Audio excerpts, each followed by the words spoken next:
So today what I want to talk about are the discs that you might get in Discovery from a medical facility. And on those discs there might be MRIs, CTs, or X-rays. I want to talk about what's on those discs, how can you use those discs, and how can you get the information off of those discs.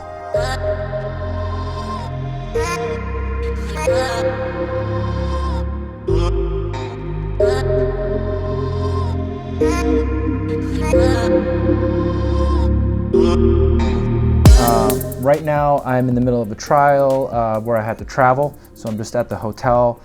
It's a little bit later in the evening, but I wanted to make sure I got this video out because while I was away from the home office, this request came up from a client who's going to trial soon. It was kind of a rush thing, so we got that job done, but I wanted to do this both for training purposes for people in my own office so that they'll know how to do this in the future, but so that way you can also figure out if you do need to use the proprietary software that comes on the disk, or if you can extract some of those images and put them, say, on an iPad or onto a board. So I apologize that I'm a little bit informal, but I'm just in my hotel room. So what I'm going to do now is I'm going to switch over to my laptop here. So what we're going to do is we're going to look at a couple of different, these were two discs that we got from the client. The attorney had two different discs. On each of those discs were studies taken on 2 different days. And so what we do is we popped in the disc, created a folder, and gave it an arbitrary name. At first these were named like disc 1 and disc 2. I later figured out what the dates were for these studies. And so all I did was, when the disk was in, I copied everything, kind of like a Control-A, Control-C, and copied and pasted everything that was in the disk into this folder. I didn't touch anything with like these subfolders that were in here. I left all that structure intact, and I did that for the other one that was in here too. One that's on the 27th, and one that's on the 27th of September on this one, and the 2nd of February for this other one. All you really need to know about the files that are in here is that you should just leave them alone. Copy everything, Control-A, Control-C, or like select all and then right-click copy, or select them all and drag them into the other folder. Now you've gotten them off the disk. Why is that important? It's because disk drives run really, really slowly. And so a lot of these images and the software can be pretty data heavy in terms of running, and if you're running it off the disk drive, if you're reading it off the disk drive, there might be some lag. Your computer can go faster than the DVD drive can feed it information. So you want to get things off of the disk drive, whether you're going to use this Onis Dicom viewer that I recommend, or you can use the one that comes with it. Now for this particular disk, if you look at it, these folders are basically gibberish. This is where all the images are for these different studies, and there's different information in here. But if you look at these files, it's not like a type that your computer recognizes. It's not something that you can open. And that's because these files aren't meant to be opened by looking through the folders like you would, say, like looking through a photo album at home. They're meant to be looked at using the specific proprietary viewer. And usually when a radiology department will send a disk like this, they will put, there's like an export function that their radiology equipment has that will put all the images into these types of folders, and also package in a whole bunch of the files that you will need to run a smaller or a lighter version of the imaging software that the radiology department has. It has like a little mini player or viewer that you can use too. Now, there's a million different kinds of viewers that are out there, and they're all a little bit different. I don't like to use the ones that whatever it comes with me. What I like to use instead is this program over here. It's called Onis. It's the free edition. So it's a free piece of software that you can download. Just Google Onis free edition, and what that is, it's a Dicom viewer. Dicom is the types of files that MRI and radiology departments save their images as. So you need a Dicom viewer, and that's what this is. So when you open it up, what it's going to do is it will open up blank. Hit OK. And sometimes it might give you an error, like if you're connected to a CD drive, there might be an option for a CD drive here. You want to go to sources local, right? And here, this is the area where, like, if you have a whole bunch of patients and a whole bunch of studies, all that information will be here. Everything comes up blank now because there's no images that this software can see right now. So what I'll do is, the first thing you do is hit the plus sign, and you're going to connect or find Dicom files from a Dicom dir or from a folder. Let's check the folder. And now you're just going to go to the location where you saved those files. And mine is on a desktop. And let's just go to the February 2nd. And what I've done here is, in this area over here is this patient's name and some identifying information. So I'm going to blur that out so that way we're not creating any HIPAA violations here. I'll click on the patient's name. And when I do that, on the left-hand side are all the images that were on this disk.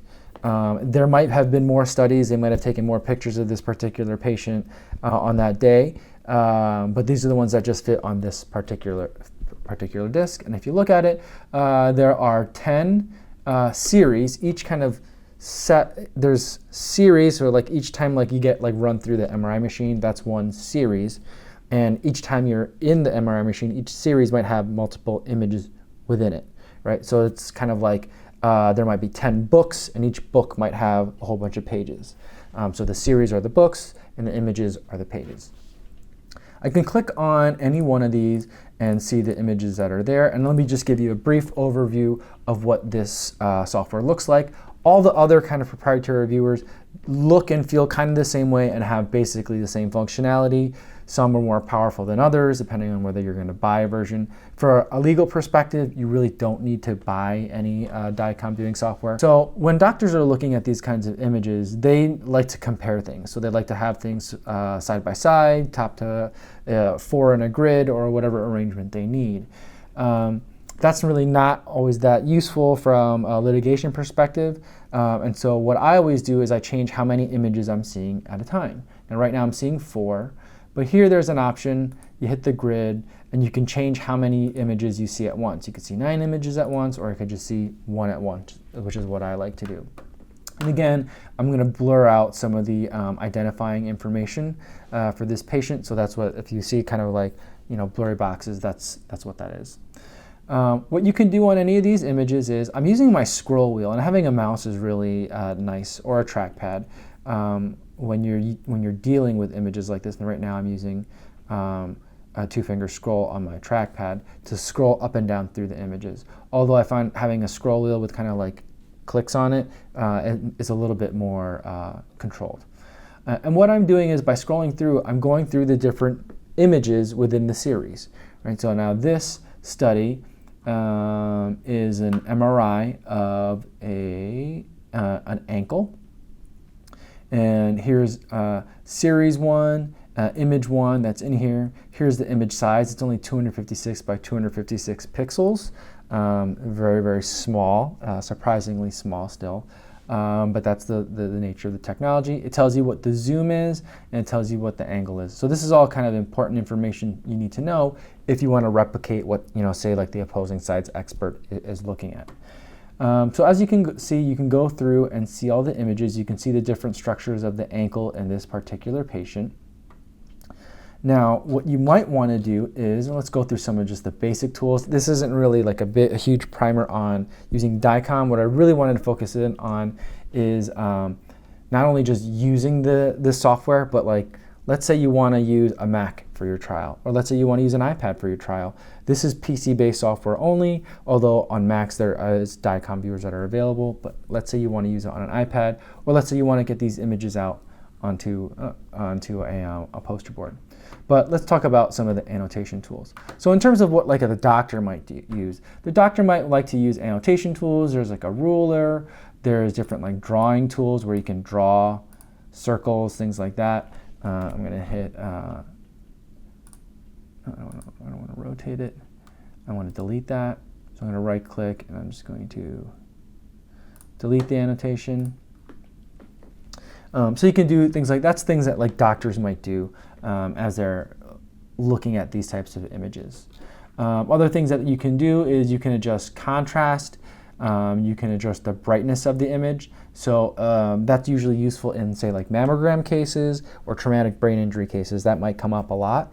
And so being able to really finely tune what the image looks like is going to be really important for those types of cases. I use this tool up here, and I can adjust the brightness, this WL/WW. If I left click and hold and scroll up, it makes the image darker. If I left click and scroll and hold it down and move down, it makes it brighter. If I move right and left, it also changes contrast. So based on what I'm trying to find, I can really very finely see the borders between objects and distinguish various features as I might need to. So that's probably like an important tool that a lot of the traumatic brain injury and failure to diagnose cancer type of cases might really need to use. But for most of the time when we're using stuff and looking at, say, like knees and ankles like we were in this case, kind of like the default settings that it comes through are going to be really helpful to us. So what I'm going to just do is I'm going to shift R or right click to find all these tools and just reset it to the normal image. And now what I want to do is I want to extract these images from this software. Now, a lot of software will let you extract image one at a time, but it's a very lengthy process. So here there's 10 series. Each one has like 9 to 20 images. If I were to go through and export this one and then export this one, go to the next one, export, the next one, export, it would just take forever.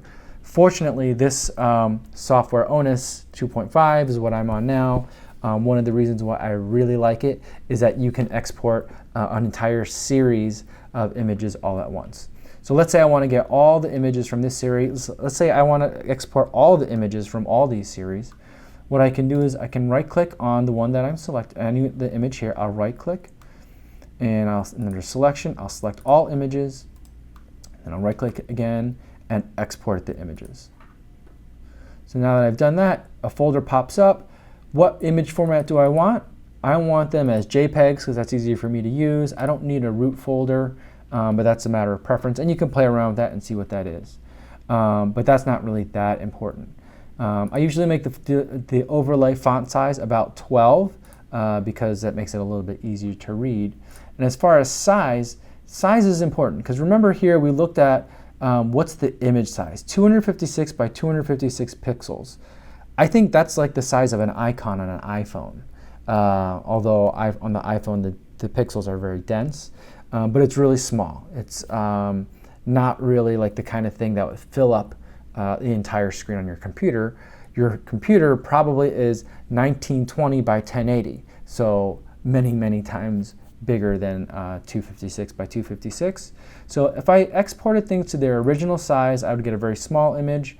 If I export them as displays, it's basically taking a screen capture of what I'm looking at, but it'll give me an image that looks kind of like this. So I'll see a wider image here. I'll see the actual study image in the center, and in the corners I'll get information, and it'll be somewhat of a wider rectangle.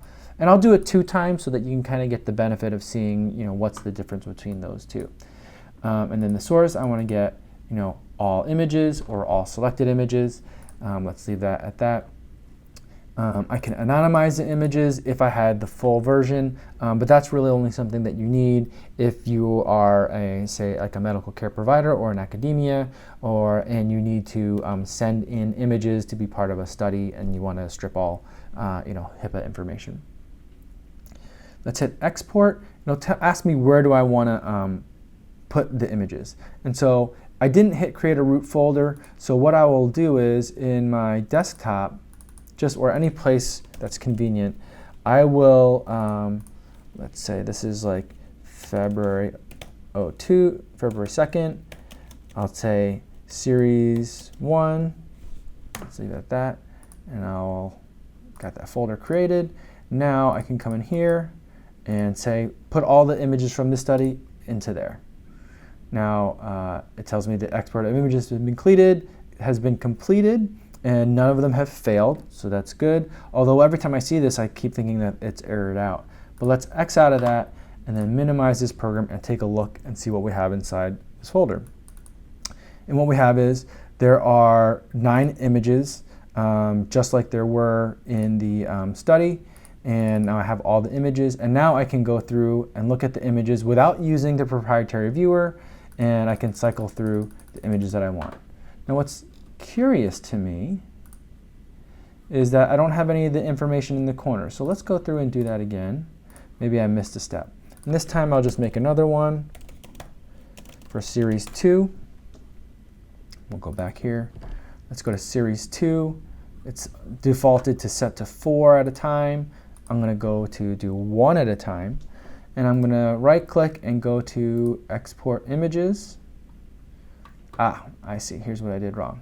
So I still want to keep it as a JPEG. I don't need a root folder. I want all the images of the study as displayed screen capture, and I want to put the Dicom information on there. I don't need the annotations on there. I didn't put any annotations on here anyway. And this is the ruler down here. If I want the ruler to give me scale, I can put that on too. I already created that other folder, so I don't need to do that. So now let's export and see what we get. Select the folder. No errors, great. So let's go to the second one. And now what we have is the image. Here's all the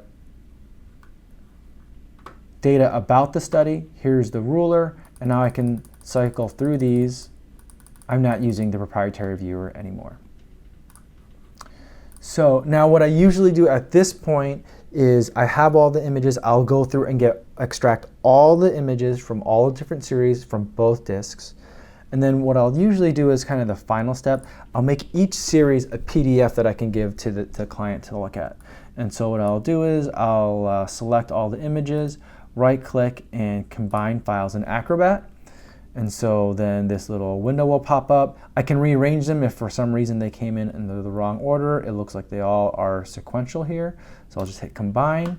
And now what I have, instead of having 12 images, I have one PDF with 12 images in it, which is going to be a little bit more convenient for people to work with. And now if I cycle through the pages of my PDF,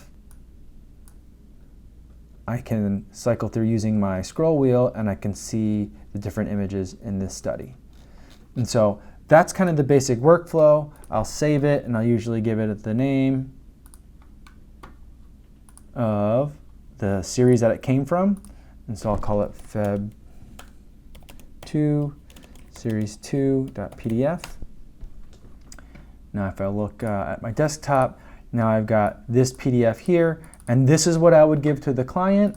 I would keep these images for our records, but I probably wouldn't give that to the client because then it could be hundreds of images and tens of folders, and that could just be really confusing. If they have just 10 PDFs, that's usually a bit easier to grasp.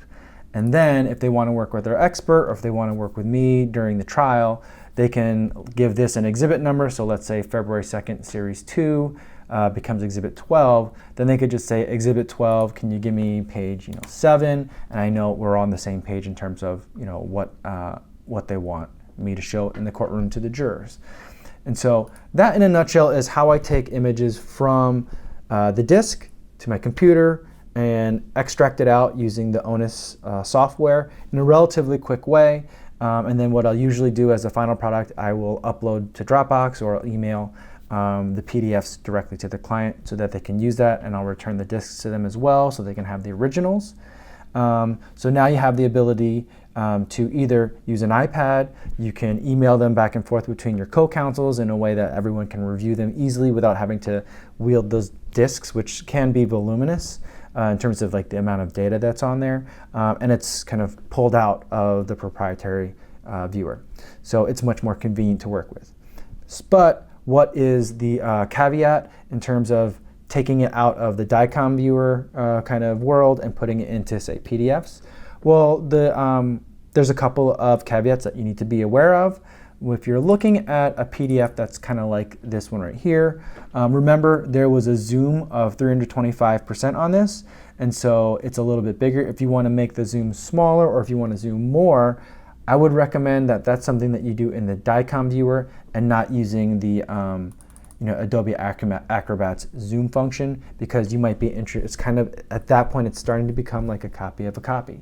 So you have to be a little bit careful about that. The other thing to be aware of is that if you do need to adjust a lot of brightness and contrast, like we talked about earlier in the video, then this might be something that's nice for kind of review and prep purposes, but in the courtroom, you might want to still have a laptop that has the images stored on them, so that way the doctor can either, from the witness stand, use the laptop and manipulate the images him or herself, or whoever your hot seat person is can pull up the images that the doctor wants to talk about and perform the correct adjustments either from counsel table or from the tech table. So that's pretty much it. Quick primer on how to get images off of an MRI disc. If you have any questions, please put them in the comments and I'll try to answer any of the ones that I can. We try to do like a how-to or a tech video or like an unboxing video to do product reviews. We try to do one of those kinds of videos every Tuesday. Sometimes it's Wednesday, depending on how busy we are. And then Fridays we try to put like more of a vlog style or more of a conversational type video talking about trial advocacy in general or the life of a hot seater. And so subscribe if you want to keep up to date on the different kinds of videos that we're posting. We're going to try to post 2 videos a week. I hope you liked this video. If you did, please give it a thumbs up, and I will see you on Friday. If I don't see you Friday, maybe I'll see you next Tuesday. All right, so thanks for watching. I'll see you next time.